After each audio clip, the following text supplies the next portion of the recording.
Hello, this is James Hunter, and I'm going to be speaking today about alcohol for people who are older in their 50s. So this is going to be on my playlist of my fitness in my 50s, where I'm making videos about different, my experiences as a 52-year-old man in my 50s and kind of my thoughts on what's my situation is like as far as what I'm doing for my health and how I approach things. So today I'm going to talk about alcohol. So, I've definitely been there, done that, and bought the t-shirt as far as different contexts and situations with alcohol, like a lot of us have, perhaps you watching this video.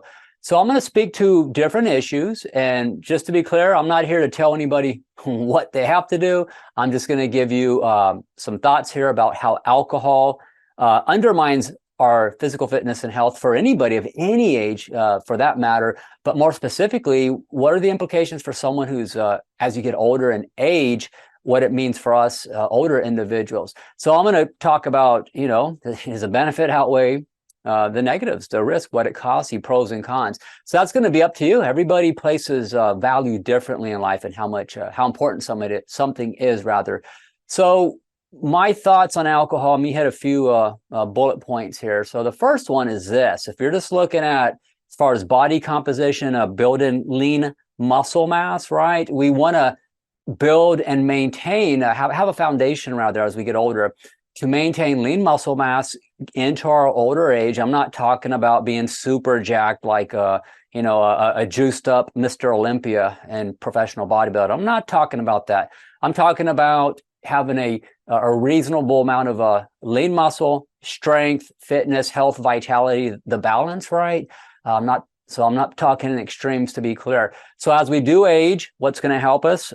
Muscle's your friend. Muscle is more metabolically active. So the more muscle we have as a result of strength training, lifting weights, we're more efficient at burning calories because muscle requires more calories, if you will, more metabolically active. You get the idea. So there's this situation with the benefits of muscle. Sarcopenia is wasting away. So people who are sedentary, not working out, and giving their body the demands to maintain adaptations, they're already going to have problems, losing muscle as they age. And we can discuss other things, how hormones like testosterone and other things may factor in as well. So alcohol. So what does this have to do with what I'm talking about, right? As far as, muscle is important. We know that as we age. Explosive power, that's important too. There's no need to not try to still be agile, have agility and other things. So that's actually going to be, associated with longevity. And this is a whole other tangent I can go in with that. But muscle building, there's certain requirements, right? So you hear about protein synthesis, you hear things about nitrogen and those types of stuff going on as far as how we build muscle. And in an ideal situation, we work out, right? And then we have recovery, the adaptations, the muscle gets bigger, stronger to meet the demand that's being placed on it, commensurate, yes, with also nutrition. That's very important. But alcohol, it suppresses protein synthesis.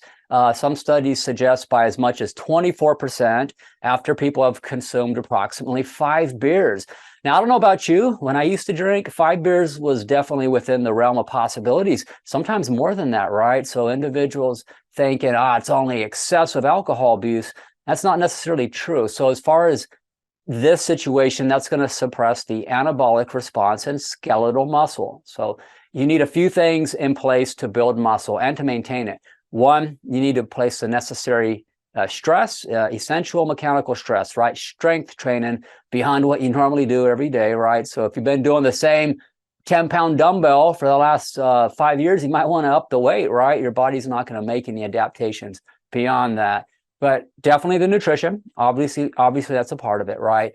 So when we eat properly, plus we're putting the stress on the body, the adaptations, it all works together. We can build muscle, right? That's a good thing.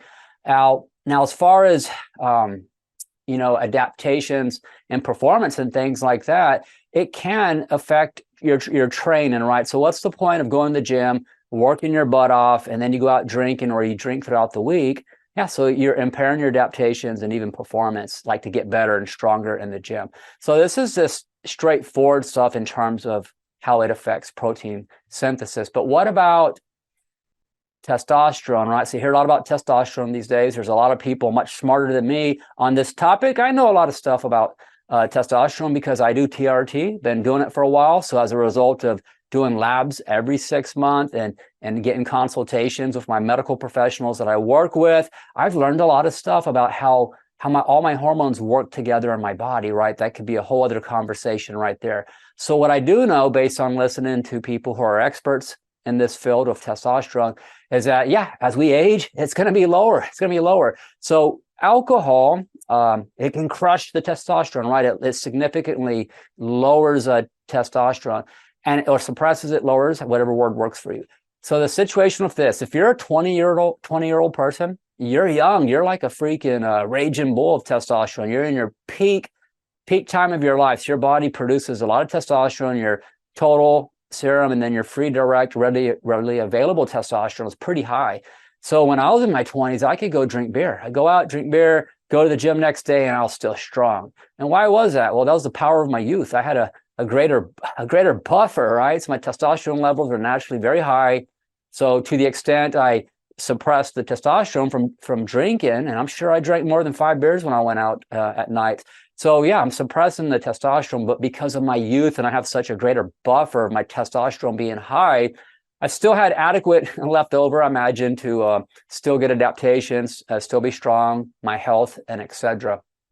So unless you're on testosterone replacement therapy and you're a man in your 50s, older and what have you, the thing is that you're not 20s in your 20s no more, right? You're not even comparable to the 30s as far as what those baseline hormone levels were back then. So let's say, I'm just going to use some numbers here. Let's say in your 20s, your total testosterone level was between 800 and 1,000, and your free direct might be 20, 21.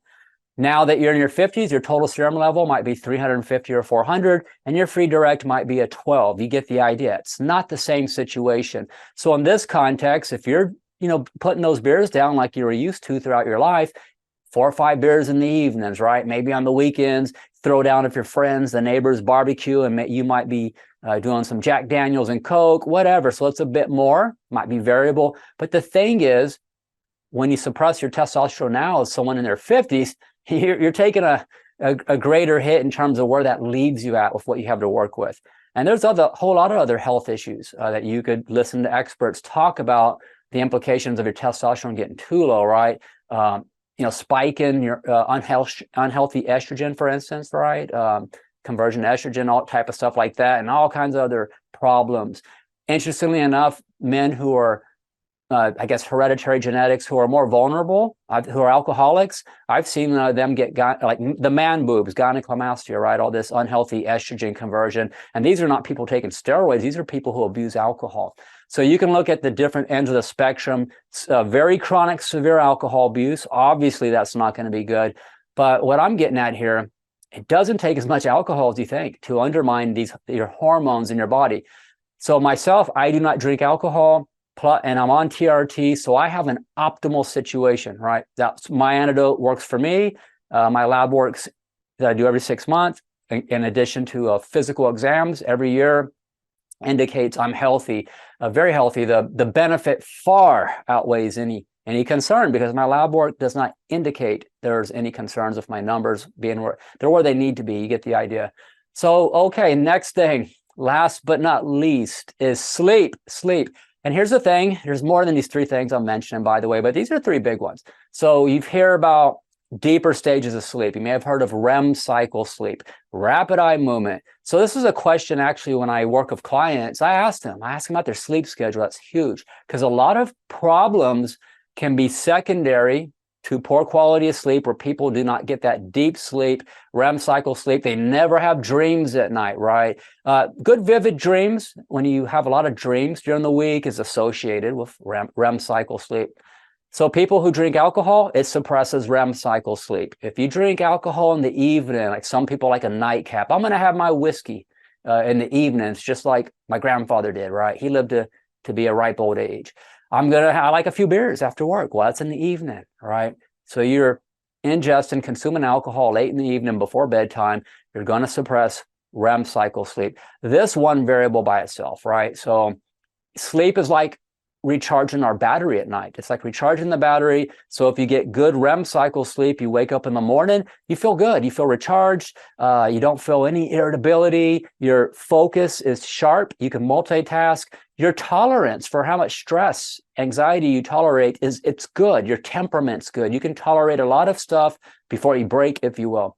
Now, if you're not getting the deep sleep, let's say you're REM cycle sleep depressed and you're not getting the quality of sleep, although you're sedated, because there's a difference between sedation and quality sleep, you'll wake up, still feel irritable, more anxiety. Your threshold for how much stress and then that anxiety is much lower. You're going to feel more easily overwhelmed.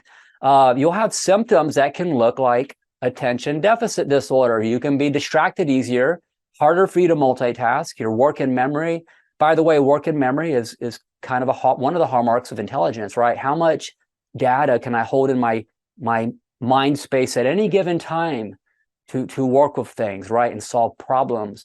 So that gets smashed. You're not going to have much of that if your quality of sleep is just being undermined too much during the week. So this affects people's mental health. It contributes to and exacerbates mood disorders, depression, anxiety, symptoms that can look like ADHD. No wonder you can't concentrate and you're distracted, right? You're not sleeping.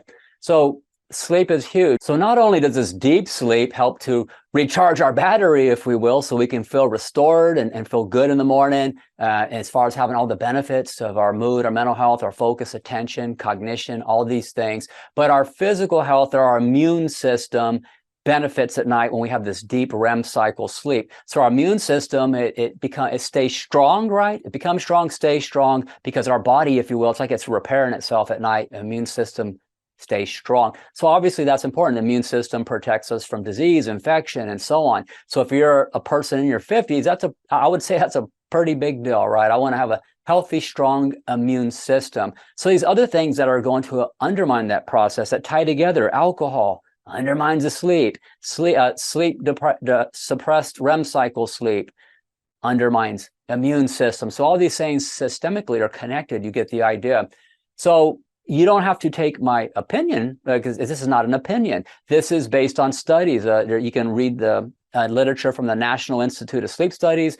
There's actually a longitudinal study done on nurses, I believe female nurses. There's other studies too, but this one is female nurses working graveyard shift. So these individuals had suppressed immune systems, which put them at a higher risk for metabolic diseases, cardiovascular disease, cancer, and so on. And they had their mortality rates, right? They weren't going to live as long. So sleep is huge. You get the idea. So for myself, as a man in his 50s, I really value sleep. I go to bed early. I'm in bed by 8 o'clock, sometimes a little earlier. I do wake up early because I like to get a lot accomplished. So I'm getting at least bare minimum, 7.5, usually 8 hours solid sleep, plenty of dreams, wake up, feel completely restored, refreshed, and I feel excited for my day. So I cannot, overstate how important sleep is. It really is. I just really appreciate it at this stage in my life.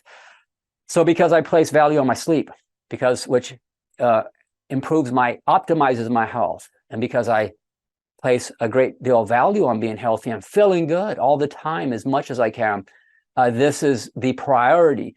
The benefit of the lifestyle I live that gives me the health I have as a man in his 50s far outweighs any temporary payoff I may think I'm going to get when I drink alcohol, right? Oh, I'm going to feel excited. I'm going to get a buzz, love, belonging, whatever it is, fulfillment need you're getting from it, right?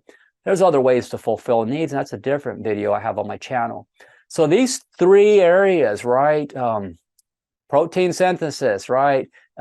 Suppresses protein synthesis, suppresses the anabolic response in skeletal muscle. It's kind of important, you would think, right? Especially as you age.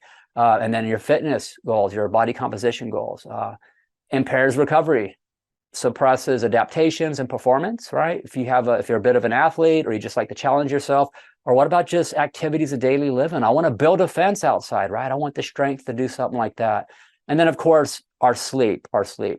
So it doesn't take as much as we think. 5 beers, 6 beers, 7, 3, 4, you'd be surprised. Not as much as you think to have a detrimental effect So I could go on a bunch of tangents here about a relationship with alcohol, because that's what alcohol is. It's a relationship. It's not a drink. You don't see people drinking milk or orange juice in the bar, do you? So that's a different video on this channel of mine. You can check it out. Alcohol is a relationship, not a drink. So my name's James Hunter again. This is my channel, My Two Cents. I speak about a lot of topics. I talk about mental health, physical health rather, overall wellness, and all the domains that are a part of our wellness and being healthy: relationships, career, purpose and meaning, existential issues, of course, the mental health, right? Our attitude, our thoughts, feelings, emotional intelligence, outwardly expressed behavior, and so on. There's a lot of things that are part of the whole person. You get the idea. So if you appreciate this type of content or discussions, I appreciate it. Perhaps you could like the video, subscribe to my channel. I really appreciate any support. And yeah, maybe even share it to maybe some of your older friends or family members. I hope everybody's having a good weekend. Remember, life has no remote, right? We got to get up and change it ourselves. It's not enough to just have self-awareness. There's too many people in this world that are very self-aware, and they're very impressed with that awareness. But it's not enough to be just aware. We need to then, because of what we are aware of, figuratively speaking, get our butt off the couch, be intentional, changes in behaviors, do things that will bring us the value that we may have been talking about, that we've been wanting throughout our whole life, but it never happens. You have to change it. It's not going to happen for you outside of you, all accidental like. Take care and have a good day. Thank you.